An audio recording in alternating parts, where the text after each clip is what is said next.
Welcome in, everybody. Win Daily Sports. It's MLB preview again. Tony Jigsaw, Cutillo, Dave Gloeckner, NL East, DFS, and it should say season-long preview, but I didn't fit it in on top, but that's okay. What we decided to do is break down each division and talk about, from a season-long and DFS perspective, guys that we like, guys maybe we're in about. We really don't know what the values are going to be yet. We probably have an idea.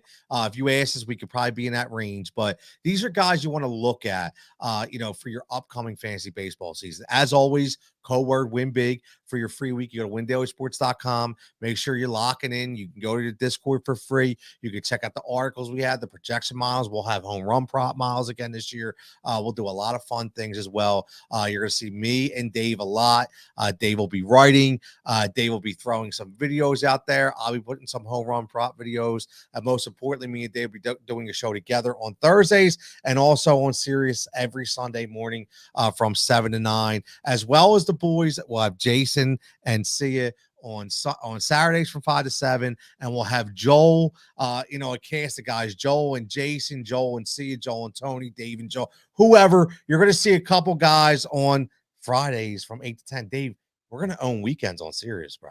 And what a year to own weekends. This MLB season coming up is just going to be fresh with a lot of great stories, huge moves this year throughout all the divisions, all the big teams. It's going to be one that's going to be a lot of fun covering and a lot of fun bringing you the news and the insights and the added edges that we have and want to bring you so you can win your lineups and your season-long leads.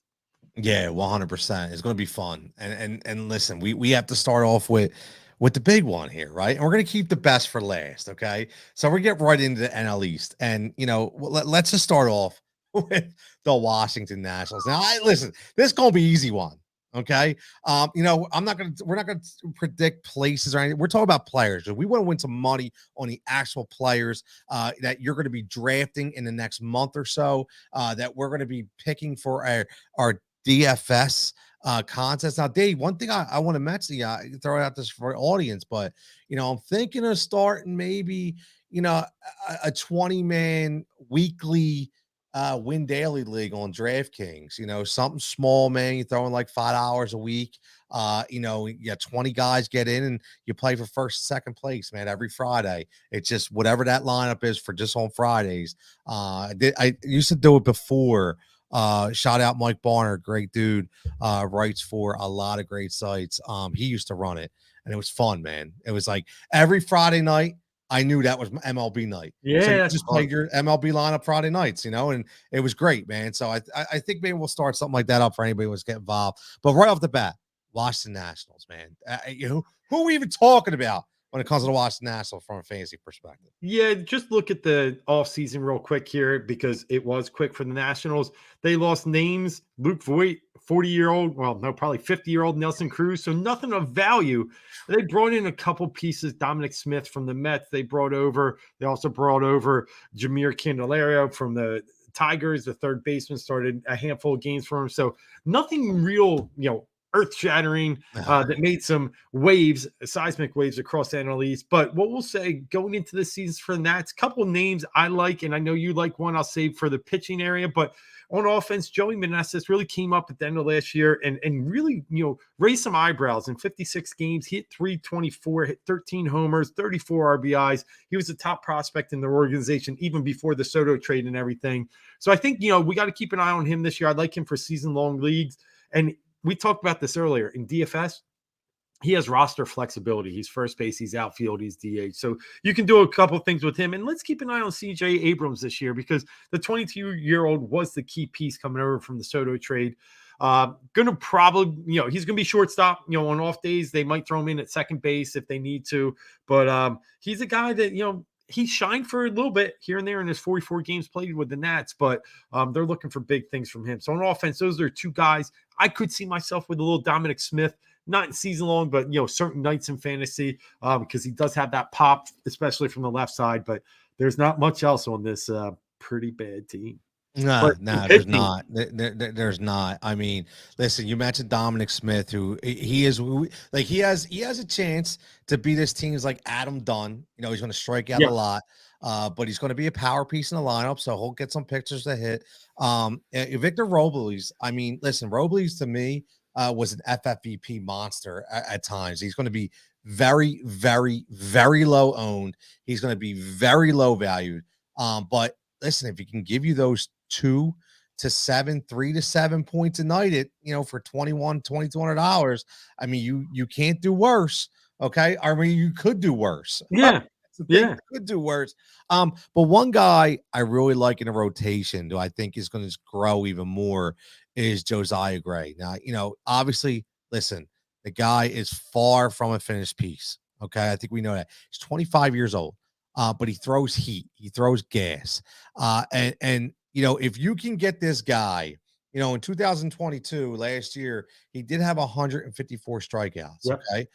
So he has that K potential in 148 innings. So you look at that, like, okay, we can build on something here. So if they can get this guy right, this could be a guy to target, because again, Dave, like, he's on a bad team. He's going to get that call every 4 to 5 days. And he's, again, he's not going to win a lot of games, but he's going to strike guys out. We talked about that K potential for DFS. So I think that's something that I like right there with Josiah. Yeah, and I love it. I'm riding the Josiah Gray train as well, because look, his slider and curve were kind of unhittable last year. 38% whiff rate and 32% whiff rate on those pitches respectively. So the guy just needs some polish. I think he has a lot of upside.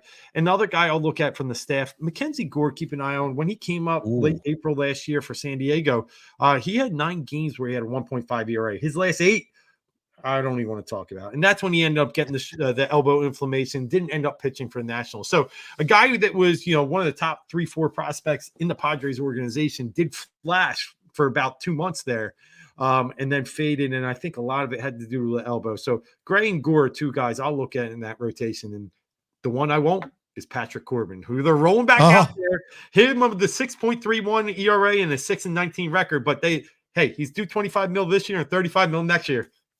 They got to throw him out there. They have to. And thank God they signed him and we didn't. Javon checking in says, love Gray. Exactly. If he can cut down on the home runs. Yeah. Exactly. I mean, if he can get that control, Javon, I tell you, man, he's going to be a solid gem. Our man C with the best hair checking in, messing around. This Mark McGuire kid could be pretty great too. He says, give me Ozzie Smith and Terry Pendleton. So who did you like better, in Mark McGuire or pimpled up Mark McGuire? Man, poor good. Mark, man, poor Mark. Javon says our favorite Patrick, love to fade him, and I hit those home run props against him all the time, man. I will say the one thing about a Patrick Corbin pitch game is you might only get about 2 innings and one time through the lineup with him. As much as you can stack lineups and pound against Patrick Corbin, sometimes those pitchers also lead us to a high bullpen game and don't get as much expected outcome. But anytime he pitches, look for those heavy stacks on the other side. Heavy. Now let's move to a formidable foe in the Miami Marlins, and obviously, how will they adjust without Don Mattingly? Here's what I will say about the Marlins. I think they could be better than people expect, and what they're going to be built upon, Dave, in my opinion, obviously, listen, Alcantara, whatever way you want to say it, they have a nice rotation, right? Again, they have a nice rotation. Now, obviously, let's see if Sixto Sanchez can regain his form. Injury riddled beginning, we get it. But listen, whether it's Luzardo, whether it's Trevor Rogers, you have Johnny Cueto, that good veteran. But not only that, Dave, the offense to me has a lot of PPP guys, positive point production guys, because these guys, I see a lot of 2-for-4 nights. These guys, a lot of stolen bases, a lot of extra base hits. So I don't know, Dave. This team, I'm kind of liking a little bit from a fantasy perspective. Yeah, and I like where you're hitting it, especially at the rotation. At the top, Alcantara and Luzardo are just aces, righty lefty combo. But don't sleep on Edward Cabrera. He came up last year and really started to use a lot of that stuff. He's a power Yeah, there you go, Javon. We were right on cue. I'm a Always, big baby. fan. 6-4, 3.01 ERA to close out the year, 75 Ks and 71 innings. I remember he pitched a game against the Phillies. He made him look silly. I like his stuff. I like his makeup. He's got a lot of fire. So, and then the addition of Cueto, like you said, I think is really interesting because listen, he wasn't on a team in spring training last year. And then the White Sox signed him about a month in, and he ended up firing about 150 plus innings, somewhere in the mid 3 ERA, 3.35 to be exact, and was a good piece for him. He's a workaholic. That's what Yep. people say about him. That's how he got a job after spring training. He's in the gym, he's working, can't strike people out like you did anymore, but became this creative pitcher. That's good for a young rotation. So I'm with you. I think it does them really, really well.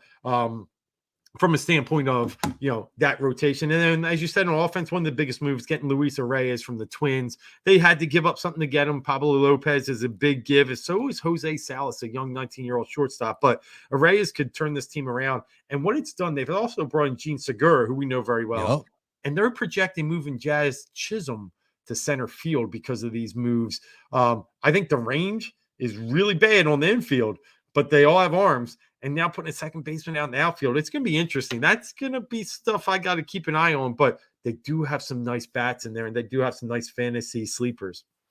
They do. And it goes back to our previous video talking about, DFS strategy when you're building your lineup.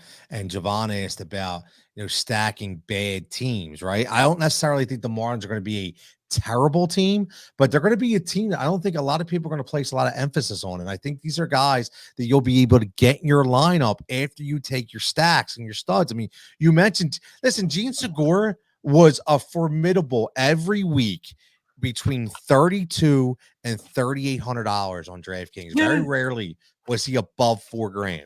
And if you can get a guy like a Gene Segura at 3,500, 3,600 that could go 2 for 4, like you mentioned, Dave, steal a base, knock in an RBI, you're gold, right? Yep. You're gold. And people are not going to put a lot of stock into this team. So listen, everybody's going to be on Chaz. We already know that. They're going to be on him. He's on the cover of a freaking baseball game, for Christ's sake, right? We know that. But besides that, I think there's a lot. Even Jorge Soler. Or Solar, whatever. Right.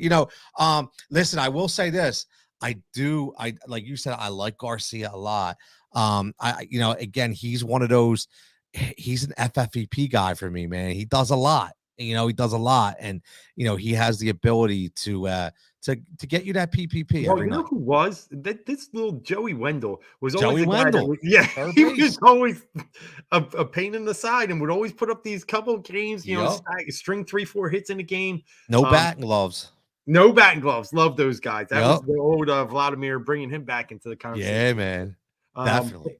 But Moises Alou was another no batting gloves guy. But yes, he was. Something else to his hands before every at bat. Ozzie Smith was no batting gloves too. Yeah. But don't forget, Reyes led the AL in batting last year. He kind of took away the luster of the Aaron Judge Triple Crown. So that's the thing. Like you have the AL batting champ on your team, man. Again, John Berti, another guy. They have some formidable names on this team that I think they can really help you from a fantasy perspective. Now, we have to get to the meat potatoes here, right? These three teams, teams. Right, exactly. All right, so let's start off, with the Atlanta Braves. Now, Atlanta is always, I don't care if they lost Dansby Swanson, doesn't matter to me. They have such a great nucleus on this team. Okay, with Ozzie Albies, Matt Olson, Austin Riley, Michael Harris, right? And then, listen, they go out and they get a interesting lot of money. In getting Sean Murphy. Who they obviously really loved, man, right? They extended Spencer Strider. We already know from a pitching perspective, they're solid. But are you buying into the Sean Murphy effect, man? Like they went all in for this cat. No, and we liked him out in Oakland. He was a guy that we could, use on various occasions. Now you said you don't like to pay out for catcher, and he started getting priced out a little bit, but he's a guy that definitely could put up some solid numbers and nights. And I do like him. I do think it's a somewhat of an upgrade, but they still have Travis d'Arnaud, and I still think I don't think it's one of those that's, breaks the screen here. I think it's, Right. it's a nice pickup for them. I think more where they're invested is that Dansby Swanson move is going to hurt them from some standpoint. I just know it's going to Sure. happen, but the investment in Vaughn Grissom is real. They've really played him over the winter, really getting him a ton of reps at shortstop, getting him ready to be that incumbent now. So they're just like, what you said about them, they're always stacked and loaded. Bringing up Michael Harris was the rookie of the year. Spencer Strider was second. A guy that was pegged for the bullpen that they had to plug in a emergency start and then started blowing people away. And they're like, wait, we might have something here. And here you go. I mean, they are ripe with talent. They're just such a fantastically run team. They have so many pieces that they're able to plug in. But yeah, I mean, the Sean Murphy effect, I don't think is going to be great. I mean, I liked William Contreras last year, who they ended up having to give up and send to Milwaukee as part of the deal. But what I do like is the one thing we got to point out, Mike Soroka might be back. And if we get all that back and you're going in a rotation that has all these other fantastic names, they are 5 deep in the rotation. And they've restacked the bullpen a little bit too as well, where I just think this team is always, just deep in every part. And you got to give credit to the front office. Yeah, no, listen, I mean, 100%. I mean, you mentioned, the rotation, right? I mean, listen, Max Fried, Strider, Right. right? Listen, I don't know, is Charlie Morton going to He's be, still okay. he's a flamethrower, man. Like, Yeah. you know what I mean? So, listen, I get it. That's the thing, man. Like, it's all about pitching. Their bullpen is very strong, man, very strong. So, again, last year, we're gonna get to the Phillies, but when the Phillies faced the Braves, listen, everything just has to click, and it did. So, but it can go either way. It could go the other way this year. Who knows? But from a fantasy perspective, listen, any team that has Ronald Acuna Jr., who really bothered me a little bit, from a baseball standpoint, I think he got very lackadaisical and lazy in those playoffs, which I really didn't like. But listen, from a DFS perspective, fantasy perspective, I don't care if he drops 30 balls the outfield. That's not hurt my score. Yeah. So it doesn't matter, right? We need him to mash the baseball. Nash the baseball. Javon says, don't forget about Kyle Wright, who saw exactly that's their big three. So that after Strider, And he got the one Fried, win against, Strider, Wright, I think, 17 wins. yeah, and I think he got the one win against the Phillies. Where they were able to get game 1 against Fried, but Wright pitched that great game 2. And then the Phillies obviously had the earthquake at the CBP in games Yep. 3 and 4. But no, Wright pitched really, really well last year. And even in the playoffs, he impressed me a ton. Yeah. Yeah. Now let's go to the Mets, the LOL Mets, right? Whew. Listen, yeah, the LLL, the LOL Mets, right?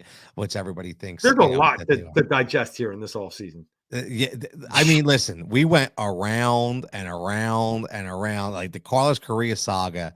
Yeah. My lord, I swear, Yeah. I never seen such a crazy thing in my life. Again, Jacob DeGrom gone.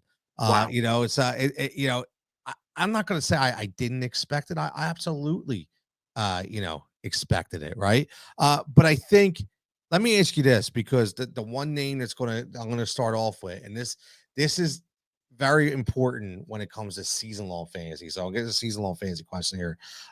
Edwin Diaz, unbelievable stud as a closer.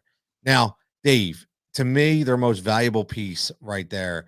From a fantasy perspective, from season long, I was a big guy back in the day when I played season long.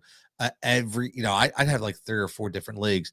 I wanted a dominant closer, because there's not many because so many people do closer by committee.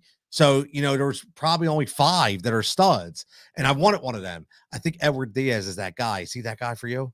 He is, and I agree with you. I hate closers in season long fantasy because they're so volatile. But Yep. if you can get one of the top 5, you hit it on the head. You can reduce that volatility and play some games with 3, 4 names in later in the draft and just hope one hits. Right? I don't want to play the game. I'm hoping 2 hit out of 8. I want to get that one in there. Last year, I missed on one that I really liked in Liam Hendricks. He had a rough year, but he was coming off some good years. But those are the types of guys that are cemented into that position. And there's not that many anymore, but Diaz definitely is. Only concern I have with Diaz is that he just got a big contract. He had a really bad year for the Mets coming over from the trade from Seattle, and then now he ramped it back up when the money was due. When rent's due, this guy's good. Now that it's paid, what is he? And that's my only concern. But other than that, I mean, I love the trumpet. I really do. I do. I I dig hate him. to admit it. I love it do. though. I do. I But do. yes, I agree. He's one of the top 3 I would target for season long. Yeah, listen, let me ask you real quick about the rotation because I see a lot of it saying it stacks up as one of the best in baseball. I'm not sold. I'm a guy who firmly believes that eventually Father Time, I say the Yeah. statement a lot. There's 2 people on defeat in this world, Mother Nature and Father Time. And when Father Time says, yo, shut it down, you got to shut it down. Not saying completely, but I'm just saying, Max Scherzer, I know you just had a baby, great, but still, a lot of innings lost on that shoulder. Right? Justin Verlander, love you, dude. I do. I wish we would have signed you for a year in Philadelphia. But a lot of innings lost on that arm, right? Quintana, can he come over and be that same guy he was for St. Louis? And then you're hoping for a solid year again from Carrasco. So, for me, I don't know, Dave. Like, as one of the best in baseball, I don't think so. That's just me. I don't think so. Yeah, I mean, I respect it. I think it's probably top 6, 7, but yeah, not 1 or 2. You're right. The age thing concerns me, especially in season long drafts. When Yes. the concerning part about age isn't as much as will they perform and give you some numbers. They will absolutely, but will they finish the season? And then that's the Yes. biggest concern. When do you need to win in fantasy baseball? In August and September, and are those guys still pitching by then? That's what concerns me a little bit. So I will not pay high value for either Scherzer or Verlander in season long. DFS, different story. Obviously, you can pick matchups in the right days. Yep. But I'll say this much about Verlander. He was a creative pitcher last year, a very good pitcher last year, but he's not facing the Rangers, the A's, and the Angels anymore. He's got the Phillies and Braves, and even that tricky line we talked about with the Marlins. I just don't know how long that he can hold on to, fooling people, because that's really what he resided to last year. Much more off-speed stuff, much more reliance on the slider, and even adapted into a curveball. So don't know. I don't know. So I'm a little doubting that, but what I don't doubt is that they're an overall really, really good team. But they're also now the highest salary in MLB history, and that comes with pressure. So we're gonna have to see. But one of the biggest ones, Tony, I'm looking at in this whole Mets lineup is Brett Beatty. Let's keep an eye on him. Ooh. Mets number 2 prospect, came up last year, played 11 games. They started getting a little uneasy with Eduardo Escobar, even though he had a good September. There was a point, and obviously they got rid of Dominic Smith at some point and just put him on the shelf. If Escobar starts slow, I really like Beatty in some of these long seasons, stash him on your bench kind of deals. So I'm keeping an eye on him. Mets number 1 prospect is Francisco Alvarez, a catcher. But now that they brought in a few this offseason, I think he might be on the, in AAA for the full year, at least 2/3 of it. Yeah, listen, this is a lineup that is going to be a very, very favorite stack on a lot of nights, right? I mean, obviously, when you have the power of Alonso and the average, the batting champ of McNeil, and you have Lindor, who really finally showed, listen, I am the guy that you signed, right? Listen, Sterling Marte is an Love him. absolute stud if he can just stay healthy. Right? I mean, Yes, that's the only true. problem with Marte, and Nemo can do a lot, and Nemo is going to be Brandon Nemo is going to be one of those guys that's going to be those low owned value guys in your DFS lineup. So, but for season long, Dave, I will say this: give me Lindor all day, like any day. I want. If you ask me out of that lineup, my one guy I'm targeting for season long, it's Francisco Lindor. I think you're right. I think I lean that way too. I mean, I like Alonso a ton, but I think the position of shortstop's a lot thinner. That Yep. I do like Lindor, and the speed game could come back and play this year. I want to get your opinion on the Japanese pitcher coming over, Kodai Senga.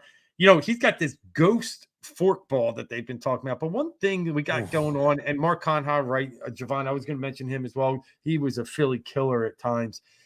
Really nice utility player. But this Senga guy, I'm just curious what your feel is on him in season long, because what they play in Japanese is not what they play here. It's a smaller baseball, tighter spin rates, higher spin rates.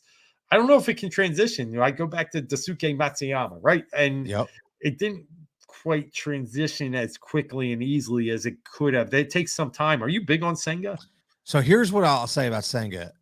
I think he's in a very favorable spot. And the only reason why I say that is because a lot of times when we see these Japanese pitchers come over, they're already, they're vaulted into that number 2 starter role, maybe even possibly number 1. He's going to be facing a lot of 4th or 5th True. starters on the other team. Yeah. Right, because he's in a stacked rotation, right? Yeah. Even though I don't think it's one of the best in baseball, like you said, I think between 6 and 10 is where I would place him, and I think that's very, very good. So you already come in, and you don't have to overdo it, right? I mean, he was 11-6 with a 1.89 ERA in 23 games last year. He struck out 159 and 148 innings, only 50 walks. The big thing about him is going to be control, right? Like you said, and that forkball. The thing about that forkball is, even though, like you say, you make a great point, it's not the same game, but at the same time, not a lot of pitchers in Major League Baseball throw a Yeah. forkball anymore, right? So, I love it. I love a forkball. it could be some time, but I think, I really like the way they bring them in and they put them in the back end of that rotation, because I think that just brings wins to me. That just brings wins. So keep an eye on him for season longs. If you're, it depends where he's fallen, but that's a great point. Season long wins are important, especially in rotisserie and points based leagues. So I like it. Senga is a guy to keep an eye on as well. Yeah, definitely. Now we get to we need a drum roll here for the final 5 minutes. We get to gloat a little bit, right? We get to gloat a little bit. Now I am going to gloat because I'm already hearing the whispers. And it'll be a show for another day about how maybe the Phillies only get 85 wins or 82 wins. Come on, man. Like I get it. I understand it's hard to keep going back to back to back to back. I understand, but Dave, this lineup. I mean, and I get it. I understand. I'm taking the homer bias out of it. I really am. But you cannot look at this lineup and tell me last year was a fluke, right? You just can't. And they lost a couple pieces, but they bring in one person who is the absolute best trendsetter that they could have for this lineup in Trey Turner. He's one of the most purest hitters in Major League Baseball. When people who aren't Philadelphia understand the way in 07 and 08 and 09 and 2010, the way that offense continued to roll was because of a guy named Chase Utley, who, even though, listen, Ryan Howard put up ridiculous numbers. And again, he put up Bryce Harper numbers. Bryce Harper put up Ryan Howard numbers. But the trendsetter was Chase Utley, and the trendsetter is going to be Trey Turner. And Trey Turner's probably a better hitter than Chase Utley, right? So, and when you think about that, and you think about the way this lineup, and a guy like Castellanos, who is definitely going to be a better player this year, okay? He started to come on. He will be that guy. I mean, looking at this overall roster construction from a lineup perspective, we just talked about the Mets, and we said they're going to be a very, very favorable stack on a lot of nights. I think the same will be for the Phillies. Am I correct? Yeah, you're 100% correct. I would rank them as the best lineup in this division, and I would probably give the Braves 2 and Mets 3. And I love the Mets lineup, but that's how good all 3 of these teams are. The fact that you bring Trey Turner and you mentioned it, Chase Utley, is a very fair comparison just on the way the guy goes about his business as well. Very quiet, very stoic, and just does his job and plays hard every single time. I still show my kids the slide he did at CBP the other year when it just looks like he glided through that home plate as a Los Angeles Dodger. He's going to bring so many memories here. But when you can upgrade that position, and Segura was okay, but he was fine. But you're bringing in someone that can really spark this offense. And now you move Hoskins out of the 2-hole and get him into a better position, maybe driving some runs. And don't forget, now we got a full year of Brandon Marsh and Bryson Stott, and you've really started to develop a team that is going to be very difficult to pitch against for any pitcher going against the Phillies, especially in that ballpark. So yes, I think that lineup is going to be absolutely hinged by Trey Turner. Now, don't forget, Harper's out for about 4 months, right? 3-4 months. We'll get him back around the All-Star break.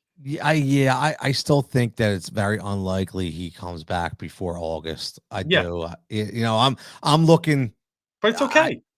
Which is fine. But I'm still looking at September. Well, you still got, Schwarber and Castellanos and Marsh. So you got a fully outfitted outfield, and then you're just going to mix in some different players in different positions to play DH. So it's all Yep. good. One of the keys, I think, to this team, two of them. One, the reinvigoration or the calibration of the bullpen, bringing in power arms and Kimbrel, Soto, and Strom.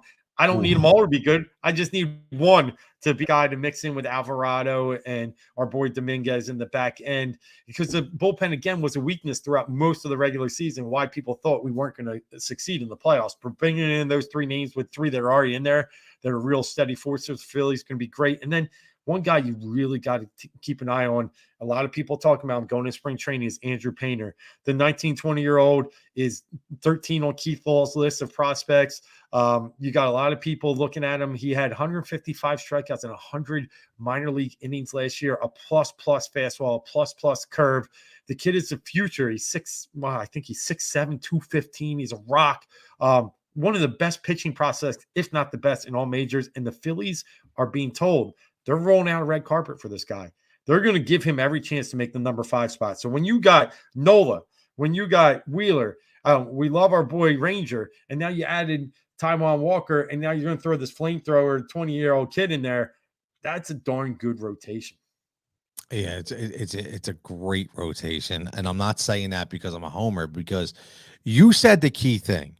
Okay, you just talked about the bullpen, like how deep this bullpen is. So when you look at Dave said this in our last preview on our last team when he talked about how wins are important in season-long fantasy baseball. Well, the wins even get easier when you pitch for a team that has a reliable bullpen. So if you're a guy like Taijuan Walker, or you didn't get the best of both worlds, Taijuan Walker's only got to go 5 1/3. Right, that's all he's got to do. Get 6 innings. That's it. 6 innings is basically a complete game. You know, if you get 6 innings and you get 8 Ks and you get a win, you're solid, right? You're solid. So it makes these pitchers on this team that much more valuable from a fantasy perspective, because that bullpen is so ridiculously deep. Again, health plays into it as well. But if everybody's healthy, it's going to be fun. Now, Javon says the name I was going to bring up. We're on the same page again, man. Derek Hall, FFVP. Again, if he can build off what he did last season, and I think he will, man. The one thing I will say, and again, I can only speak to this from Philadelphia, right? Because we're inside the city. But when you have such a vibrant culture and energy within a clubhouse and an atmosphere where you enjoy playing the game, when basically you there's no judgment zone, right? You're going in and you know that, the players know how good you are, and then they're going to have down games and they're not going to be calling you out, right? And they're just going to keep helping and helping. I'll say this, Dave, before we get out of here and get the final thoughts, but one of the most important things about Bryson Stott last year was his hype guy was Bryce Harper. Yeah. So like people don't understand, like Bryce Harper worked one-on-one with Bryson Stott. Like where do you see, do you think, I'm going to say this, do you think Manny Machado's working one-on-one with anybody? No, that's not in his MO, right? So this is a very unselfish team, a team that just wants to play better. And when you have guys like that passing down to these younger guys and saying, yo, let's go, you could be just like this, man, Dave, sky's the limit for some of these young hitters. Yeah, I fully agree. And they got rid of a couple too, and Matt Vierling and Nick Maton, but they weren't getting rid of Stott. That's the reason they got rid of Segura, and they have a lot invested in Stott. And I think Stott is one of those guys that, as the season progresses, he's going to be a really big key to this team. And like Javon said, I think Derek Hall is a big piece too.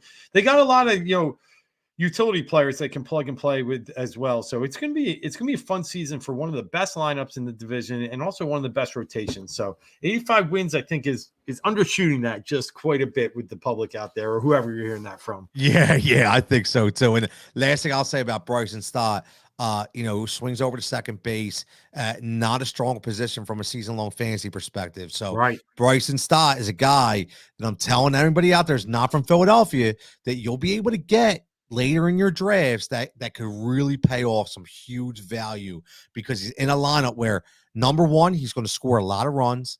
Okay. Number two, he's going to get a lot of pitches to hit. And, and he showed when he's zoned in, especially on 2 strikes and 2 outs, he's one of the best hitters in that lineup. So I'm looking forward to big things. Dave, NL East, final thoughts. What we got? NL East is a powerhouse. 3 playoff teams last year. Going to be a very big fantasy powerhouse once a season. Great pitching, great lineup, and some really good FFVPs that we went over today. So one of those, divisions that you really want to have a good knowledge on when you head into your season-long drafts, and absolutely be ready for it in your early DFSs, because I think you're going to get a lot of value out of this division this year. Yeah, I second that. I did everything Dave said. Tremendous value from all angles, from a season-long perspective and from a daily DFS perspective. So, again, make sure you're locked in. WinDailySports.com, code word win big. Get your first free week on us. Win Daily Gold membership, $5.99 a week for everything we have to offer. Make sure you're locked in on the YouTube channel for all our upcoming MLB videos from me and Dave, but also everybody from the PGA Draftcast. The guys do a stellar job from the NBA shows that we have, the prize picks. Listen, all the prop models we have on the website, the optimizers. There's so many different things that we have, and from the premium articles as well. Next up will be the AL East.